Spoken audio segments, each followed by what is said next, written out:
అనారోగ్యం, ఉద్యోగం, వ్యాపారం అప్పులతో బాధపడుతున్నారా? వెంటనే జేకేఆర్ గురువు గారికి కాల్ చేసి అపాయింట్మెంట్ తీసుకోండి. నమస్తే రమగారు. నమస్తే జయ.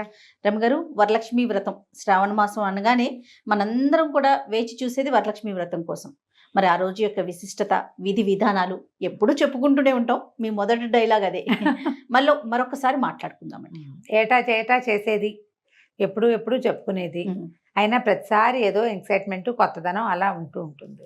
శ్రావణంలో 2వ శుక్రవారాన్ని వరలక్ష్మి వ్రతంగా చేసుకుంటాం. అయితే ఇది ఆనవాయితీ ఉంది లేదు లేకుండా, ఆనవాయితీ ఉన్నవాళ్ళు అంటే ఇంట్లో ప్రతిమని పెట్టి, అమ్మవారి ప్రతిమని తయారు చేసుకుని కలశం పెట్టి అమ్మవారిని బాగా అలంకరించి 16 కొడుములు వాయనం ఇచ్చి ఇంతమంది ముత్తైదువులను పెట్టి లెక్కగా చేసుకునే వాళ్ళు చక్కగా చేసుకుంటారు. వాళ్ళు ఇంట్లో ఎలా అలవాటు ఉందో అలా ఇక ఆ రకంగా వెళ్ళిపోతారు. 16 కొడుములు వాయనం మీ ఇంట్లో కూడా ఉన్నట్టుంది. బూర్లు వాయనాలు ఉన్నాయి మీకు? లేదు రమగారు, లేవు. కొంతమంది పూజ చేసుకుంటాం మేమంతే తప్ప వాయినాలు వాయనాలు ఇస్తారు. అక్కడి నుంచి ఏం చేస్తాము, శనగలు నానబెట్టి శనగలు వాయనం ఇవ్వాలి. ఈ శ్రావణ మాసము శనగలు కాంబినేషన్. శ్రావణంలో వచ్చే మంగళవారం నోములు, శుక్రవారం నోములు అన్నిటికీ శనగల వాయనమే. ఈ మన లక్ష్మీదేవికి అని, శుక్రుడికి ప్రీతని, ఇట్లా రకరకాలుగా చెప్తారు. ఈ ఇన్ని రకాలకి కలిపి మొత్తానికి శ్రావణము శనగలు కాంబినేషన్లో నడుస్తూ ఉంటాయి. మన ఇంట్లో ఆనవాయితీ లేకపోయినా మనం శుక్రవారాలు పూజ చేసుకోవచ్చు, వరలక్ష్మి వ్రతం చేసుకోవచ్చు. వ్రతంగా కాకుండా పూజగా చేసుకోండి. కలశం పెట్టకపోతే అమ్మవారిది చిన్న ప్రతిమ కానీ, ఫోటో కానీ, కూర్చున్న లక్ష్మీదేవి ఇట వరాలు ఇస్తున్నట్టుగా చేతి నుంచి ధనవర్షం కురిసేది అలా కనపడుతుంది కదా, అట్లాంటి ఒక పటం ఏదైనా పెట్టుకోండి. చక్కగా గంధం పెట్టి బొట్టు పెట్టుకోవటం, కసిన పువ్వుల దండ వేయటం ఒకటి, లక్ష్మీ అష్టోత్తరం చదువుకొని నామాలు చదువుకోవటం, పువ్వులు సమర్పించడం, ధూపం దీపం నైవేద్యం తాంబూలం. ఆ తర్వాత మనం ఇంట్లో చుట్టుపక్కల వాళ్ళు ఎవరికైనా తాంబూలాలు ఇచ్చుకోవచ్చు. సింపుల్గా కూడా చేసుకోవచ్చు, హెవీగా గ్రాండ్గా చాలా బాగా లావిష్గా కూడా చేసుకోవచ్చు. లావిష్గా చేసుకోవచ్చు, గ్రాండ్గా చేసుకోవచ్చు. 100 మందిని పిలవచ్చు, 100 తాంబూలాలు కట్టి అందరికీ తాంబూలాలు పంచవచ్చు. ఈ రోజుల్లో ఎంత చిన్నదైనా సరే తాంబూలం కనుక ఇస్తే మంచి ఫలితం లభిస్తుంది. పళ్ళు, తమలపాకులు, ఏ పండు కుదిరితే ఏ పండు ఆ పండు, పసుపు కుంకుమలు, వక్కలు, తర్వాత ఏమైనా అలంకార సామాగ్రి అంటే బొట్టులు, తిలకం సీసాలు, తిలకాలు, కాటుకు భరణలు, తర్వాత ఆడవాళ్ళకి ఉపయోగపడే వస్తువులు ఏవైనా అలాంటివి కూడా ఇచ్చుకోవచ్చు. అలాంటివి ఇచ్చినా కూడా మంచి ఫలితం లభిస్తుంది. మంచిది ముందు ప్రధానమైంది. మనం ఏదైనా అలా అన్నీ కొనుక్కొచ్చి చక్కగా అరేంజ్ ఎవరి చేతుల్లో పెట్టి అబ్బో అని వాళ్ళు అనగానే మనకు ఒక సంతోషం ఉప్పెంగుతుంది, ఎంత ఉత్సాహం వస్తుంది. అసలు పాజిటివ్ వైబ్స్ అని. Positive vibes. ఆ పాజిటివ్ వైబ్స్ కోసం మనం ఇలా ఏదైనా చేసుకోవచ్చు. పళ్ళు తమలపాకులు, ఒకవేళ పళ్ళు గిళ్ళు కుదరలేదు, వాన ఎక్కువగా ఉంది, పళ్ళు తేలిపోయింది, ఖర్జూర పళ్ళు పెట్టివ్వండి. ఎండు ఖర్జూరాలు ముందే కొనుక్కుని ఫ్రిడ్జ్లో ఉన్న డబ్బాలో ఉన్న పోసి పెట్టుకోవచ్చు కదా. 2 ఖర్జూర పళ్ళు, ఒక వక్క, 2 తమలపాకులు ఇవ్వగలిగితే ఓ జాకెట్ పీసు, ఇంకా ఇవ్వగలిగితే ఓ చీర. శనగలు నియమం కనుక పెట్టుకుంటే చాలా మంచిది కూడా. శనగలు నానపోసుకోవటం, గురువారం సాయంత్రం పోసేసామనుకోండి, శుక్రవారం తెల్లగారుగానే వడేసేస్తే, నానబోసిన శనగలను వడేసామనుకో నీళ్ళన్నీ కారిపోతే ఆరిపోతాయి, సన్న రవ మలక వస్తుంది. అలా ఉన్న దాన్ని నానిన శనగని గనక మనం దానంగా ఇస్తే, తాంబూలంగా ఇస్తాం. దాన్ని దానం అంటానికి వీల్లేదుగా, తాంబూలం కింద ఇస్తే వాయనం అని దాని పేరు. అవును, ఇస్తే మంచి విశేషమైన ఫలితం లభిస్తుంది. ఏమైనా మనకి గ్రహదోషాలు అవి ఉంటే కొంచెం గ్రహదోషాలు సరవుతాయని చెప్తారు. అందుకని ఈ శ్రావణంలో తప్పకుండా అందరూ శనగలే ఇవ్వాలి అని ఒక నియమం కూడా ఏర్పరిచారు.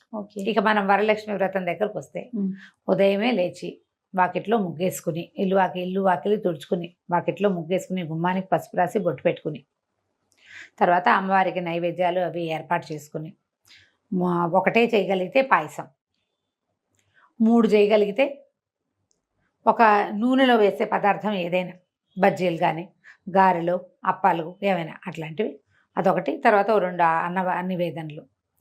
చేయలేము, బాగా చేయగలం 5 చేయొచ్చు, ఇంకా బాగా చేయగలం బట్టి 9 రకాల నివేదనలు. కొన్ని అన్న నివేదనలు, కొన్నేమో భక్ష్యాలు నూనెలో వేసేవి, పూరీలు లాంటివి అవి కూడా చేసుకోవచ్చు. 9 రకాల నివేదనలు చేసుకోవడం చకచకా తెల్లవారుగానే చేసేసుకుంటే 9 అయ్యేసరికి పూజ చేసుకోవచ్చు. పూజ మొదలు పెట్టుకుని వరలక్ష్మి వ్రతకల్పం పుస్తకం దొరుకుతుంది. వ్రతకల్పం ప్రకారం ముందు గణపతి పూజ చేసుకుంటాం, తర్వాత వరలక్ష్మి దేవతా పూజ విధానం చక్కగా సాంఘికంగా చిన్న పుస్తకం 10 రూపాయల పుస్తకం మన వినాయక చవితి పుస్తకం ఎలా దొరుకుతుంది అవును. అట్లాగే దొరుకుతుంది. ఇప్పుడు ఆన్లైన్ కూడా దొరికేస్తున్నాయి. చక్కగా అది ఆన్ చేసి పెట్టుకోవటం, హాయిగా దాని ప్రకారంగా నిదానంగా పూజ చేసుకోవటం. మనకి చేత వస్తే పుస్తకం చదువుకునేది, లేకపోతే వీడియోలు ఆడియోలు ఎలాగో ఉండనే ఉన్నాయి, అది పెట్టుకోవటం, వ్రతం పూర్తి చేసుకోవటం. వ్రతం అయ్యాక తోరం కట్టుకోవటం అంటే తోర పూజ ఒకటి కనపడుతుంది, గ్రంథి పూజ అంటారు. ఈ 9 ముళ్ళేసి తోరాలు ఏంటి మన పువ్వులు, తర్వాత చిన్న మామిడాకు చిన్న చిన్న రెమ్మలు వేసి ఆ తోరాలు కట్టుకుంటాం. లాస్ట్ టైం మనం ఒక వీడియో కూడా చేసామండి, తోరం కట్టడం. మీరే సింగిల్ గా చేశారు. అవును అవును. ఈ తోరానికి 9 గ్రంథులకి పూజ చేసుకోవటం. గ్రంథి అంటే ముడి. 9 ముళ్ళకి పూజ చేసి ఆయన ఆ తోరం కట్టుకుని అప్పుడు కథకి అక్షింతలు చేత్తో పుచ్చుకొని కథ చదువుకోవాలి. చారుమతి దేవి కథ చిన్న కథ, కానీ ఏటా చదివినా ఏమిటో కొత్తగా ఉంటుంది. కుండినం అనే నగరంలో చారుమతి దేవి అని ఒక ఆవిడ ఉండేది. బ్రాహ్మణ స్త్రీ ఆవిడ. అత్తమామల్ని బాగా చూసేది, భర్తతో ఎంతో అనురూపంగా ఉండేది.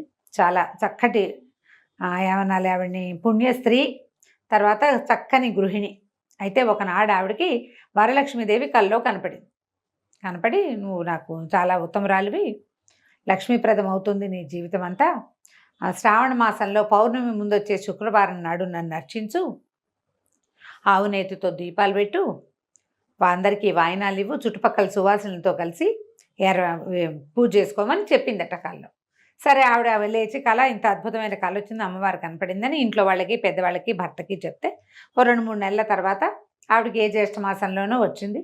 తర్వాత జ్యేష్ఠం గడిచాక శ్రావణం వచ్చాక ఈ వరలక్ష్మి వ్రతం 2వ వారం వచ్చేసరికల్లా ఆవిడ చుట్టుపక్కల వాళ్ళందరినీ పిలిచి చక్కగా ఇంటి మధ్యలో గోమాయంతో బాగా అలికి ఒక మండపాన్ని ఏర్పరిచి, పంచపల్లవాలు అంటారు. పంచపల్లవం అంటే మర్రి, రావి, జువ్వి, మేడి, మర్రి, రావి, జువ్వి, మేడి, మామిడి, ఈ 5 రకాల వాటి ఆకులతోటి కలశాన్ని ఏర్పరిచి చక్కగా పూజ చేసుకున్నారు.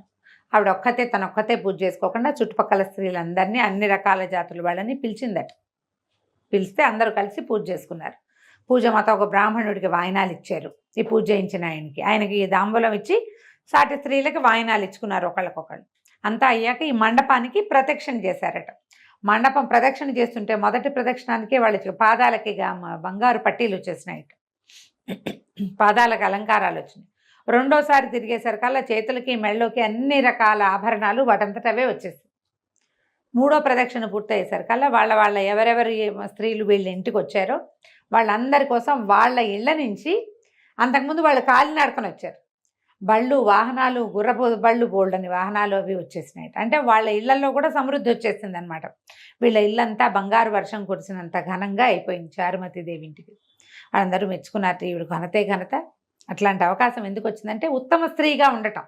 అంతే. ఆడవాళ్ళ ఇంట్లో చక్కగా శుభ్రంగా పనిచేసుకోవాలి, ఇల్లు శుభ్రంగా ఉంచాలి, పెద్దవాళ్ళని గౌరవించాలి, భర్తని గౌరవించాలి, ఇంట్లో ఉండే పూజా విధానాన్ని ఆచరించాలి. దానికోసమే చెప్తారు, ఇవన్నీ ఆచరించిన వాడికి లక్ష్మి వస్తుంది. సంపద, అబండెన్స్ అంటే ఏం కావాలంటే అది రావాలంటే మీరు ఎలా ఉండాలో అలా ఉండాలని చెప్తుంది కదా. కరెక్ట్ అండి. మీకు గృహిణిగా మీ బాధ్యతలు పూర్తిగా మీరు చేయండి, మీకు రావాల్సింది తప్పకుండా వస్తుంది. అదే వస్తుంది, కావాల్సింది కూడా వస్తుంది. రావాల్సిందే కాకుండా మీరు ఉండాల్సిన విధంగా ఉంటే మీకు కావాల్సింది కూడా మీకు లభిస్తుంది అని చెప్తుంది అనమాట ఈ కథ.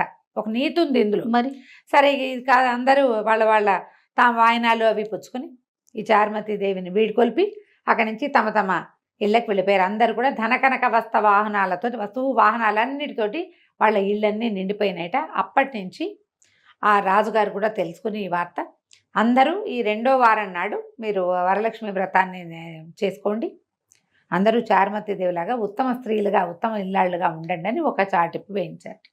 అప్పటి నుంచి ఈ వ్రతం చేసుకుంటున్నామని ఇది విని, ఈ కథ విన్నాక ఏం చేయాలి, అక్షతలు అమ్మవారి మీద కొన్ని వేసి కొన్ని అక్షంతలు మన మీద వేసుకోవాలి. కథ అక్షతలు మనం వేసుకోవటం, దండం పెట్టుకోవటం. ఆ తర్వాత ఎవరైతే ముత్తైదులు మన ఇంట్లో పెద్దవాళ్ళు ఉన్నారో, అత్తగారో వదన గారో ఎవరో ఒకళ్ళు, వాళ్ళకి దండం పెట్టుకోవటం.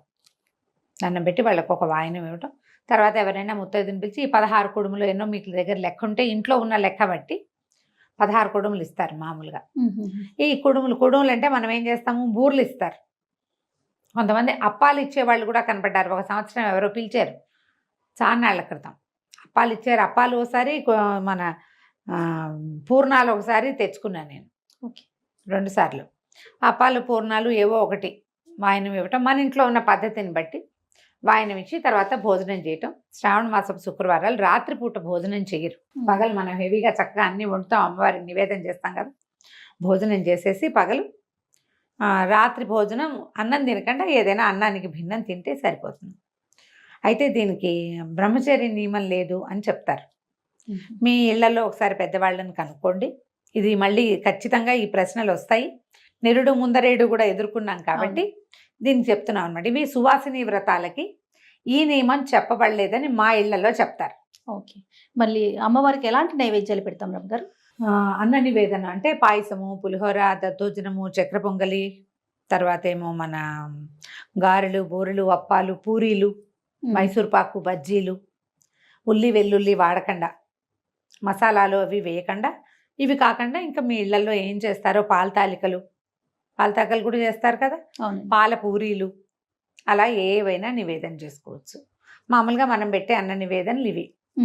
తర్వాత ఏమో బూందీ లడ్డు, శనగపిండితో చేసే లడ్లు, ఓకే, శనగపిండి లడ్డూలు చేస్తారు కదా. ఆ తర్వాత ఏమో మన బేసన్కా లడ్డు అని పిండిని వేయించి చేసేది, అలాంటివి కూడా నివేదన చేస్తారు. శనగపిండి ఆమెకి ఇష్టమని, లక్ష్మీదేవికి శనగపిండి ప్రీతని, అందుకని ఈ శనగలు కూడా ఇవ్వాలన్న ఇది చెప్తారు, ఆ నియమం పెట్టుకున్నారు.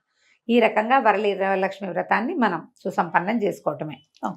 మీ ఇళ్లలో ఉన్న విధానాలతో పాటుగా ఏదైనా కొత్త విధానాన్ని భయం లేకుండా మీకు నచ్చితే ఆచరించండి, అనుసరించండి. పెద్దగా పూజ చేసుకోకపోయినా ఇంటికి ఎవరైనా వస్తే వాళ్ళకి కాస్త బొట్టు పెట్టి తాంబూలం ఇవ్వండి. అది మంచిది. ఈ రోజుల్లో ఇలా ఇవ్వడం వల్ల మనకి రావాల్సింది చక్కగా సజావుగా రావాల్సిన వేళకి అందుతుందని చెప్తారు పెద్దవాళ్ళు. ఇచ్చుకుంటే మంచిదే కదమ్మా, అధికస్య అధికం ఫలం, దానికి లెక్క లేదు. అంతమందికే ఇన్నే కాదు, మన ఇంట్లో ఉండే పళ్ళన్నీ అరటి పళ్ళన్నీ అయిపోయినాయి, 2 ఖర్జూరాలైనా బొట్టు పెట్టి ఇవ్వండి. ఘనతగా ఇవ్వగలిగితే మంచిదే, లేకపోయినా ఇలాగైనా ఏ పళ్ళు లేవు, ఒట్టిగా బొట్టు పెట్టండి. శుక్రవారం ఇంటికి వచ్చిన వాళ్ళకి బొట్టు పెట్టకుండా ముత్తైదుని పంపించకూడదు. తర్వాత రూపు కూడా కట్టుకుంటారు కదా రమ్మగారు, ఆచారాన్ని బట్టి. అదేంటంటే ఆచారమే కాదు జయ, బంగారం కొనుక్కునేందుకు ఒక విధానం. అది వరలక్ష్మి వ్రతానికి కొత్త రూపు కొనుక్కుంటాం అంటే 1 గ్రామో 2 గ్రామ్సో పెడతారా. ఈ సంవత్సరం 1 గ్రామ్ బంగారం కొనుక్కున్నట్టే కదా, ఆ బంగారం కొనుక్కున్నాం, ఆ రూపుకే పూజ చేసుకుంటాము.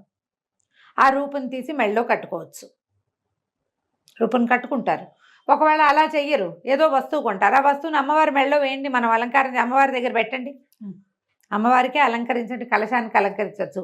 మన మామూలుగా పూజా విధానం ఏముందో అక్కడ ఆ దేవుడి దగ్గర అట్లా పెట్టేసుకుంటే సరిపోతుంది. పూజించిన తర్వాత వస్తువు తీసి మెళ్ళో పెట్టుకోవచ్చు. బంగారం కొనుక్కోవడానికి ఇది ఒక పాయింట్. అయితే ఏంటంటే ఒకళ్ళు అడిగారు నన్ను, ఉండండి ఆ పాయింట్ కూడా చెప్తాను. ఈ లక్ష్మీ రూపులు కొనుక్కుంటాం కదండి, పూజ చేసుకుంటాం, అవి చెరిపించచ్చా? బంగారమే కదమ్మా, అదే కదా, బంగారం అనే కొనుక్కున్నాము, ప్రతిమ విశేషం ఉంది కాబట్టి అందులో ఈరోజు పూజ చేసావు, మెళ్ళో కట్టుకో, తర్వాత దాన్ని తీసి పక్క పెట్టుకుంటారు. ఎట్లాగా ఎన్ని రూపాయలు వేసుకుంటారు, ఏటా కొంటారు కదా. మొత్తం ఆవిడెవరో చెప్పారు, మొత్తం 15 రూపాయలు 18 రూపాయలు ఉన్నాయట, అవన్నీ కలిపి ఇప్పుడు దండలు ఇలా వేసుకుంటున్నాం కదా మనం, అలా చేయించుకున్నారట. సరే చేయించుకోండి, సంతోషం. లేకపోతే ఏ వస్తువో చేయించుకునేటప్పుడు ఈ రూపాయలన్నీ వేసి చేసేసుకోవచ్చు, అంత భయపడక్కర్లేదు. మా అత్తగారు పనికిరాదన్నారండి, నేనేం చేయను, నేను అప్పుడు నా గొంతులో గుటకబడింది అనమాట. నాకు మెత్తగారు వద్దంటుంటే నేను అవునని ఎట్లా చెప్తాను? మీ అత్తగారిని కన్విన్స్ చేద్దాం, ఆవిడకే ఫోన్ ఇవ్వండి అని అత్తగారిని కన్విన్స్ చేశాను నేను. ఓకే, ఒప్పుకున్నారండి ఆవిడ. మరి ఎవరో ఒకళ్ళు పెద్ద మనిషి చెప్తుంటే మాట వినాలి కదా. ఇప్పుడు లోపలికి వెళ్ళిన కొద్దీ ప్రశ్నలు పెరిగిపోతా ఉంటాయి కదండి, ఎక్కడికక్కడ తగ్గించుకునే ప్రయత్నం చేయాలి కదా. భక్తి చేయించుకున్నాం, అయిపోయింది, దాన్ని మనం మనకే వాడుకుంటాం కదా. అదే బంగారు వస్తువుపై ఎప్పుడైనా బంగారము పూజనీయమైన లోహమే కదా. బంగారము మనం ఎక్కడ పడితే అక్కడ పారేయం, ఎక్కడ పడితే అక్కడ పెట్టుకోం. ధరించే వస్తువు శ్రద్ధగా, ఆసక్తిగా, ప్రేమగా, భక్తిగా, బోళ్ళని భయంగా, బోళ్ళని ఉంటాయి భావాలు దాంతో. అవన్నీ ఉన్నప్పుడు లక్ష్మిని ఎట్లా గౌరవిస్తామో బంగారాన్ని కూడా అలాగే గౌరవిస్తామండి. అంత తప్పేం లేదు, చేయించుకొని ఇవ్వండి, ఏం కాదు అని చెప్పా. ఆ అమ్మాయి కూడా చెప్పా, చూసావా మీ అత్తగారు నేను ఒప్పించాను, ఇలా అత్తగారు వద్దన్నది నాతో అవును అనిపించుకుందామని చూడొద్దు, ఒకవేళ చూస్తే నన్ను ఒప్పించాలి ముందు. కాబట్టి పర్వాలేదు, చేసుకోవచ్చు. నేనైతే పెద్దగా రూపులు అవి కొన్న చేయ, కొంటే గోల్డ్ ఏదైనా కొనుక్కుంటా పెడతాను. కొంటే అని క్లాస్ ఉంది కదా, ఏటా నేనేమీ కొంటలేదు. సంతోషం రమ్మ గారు, నమస్తే. నమస్తే.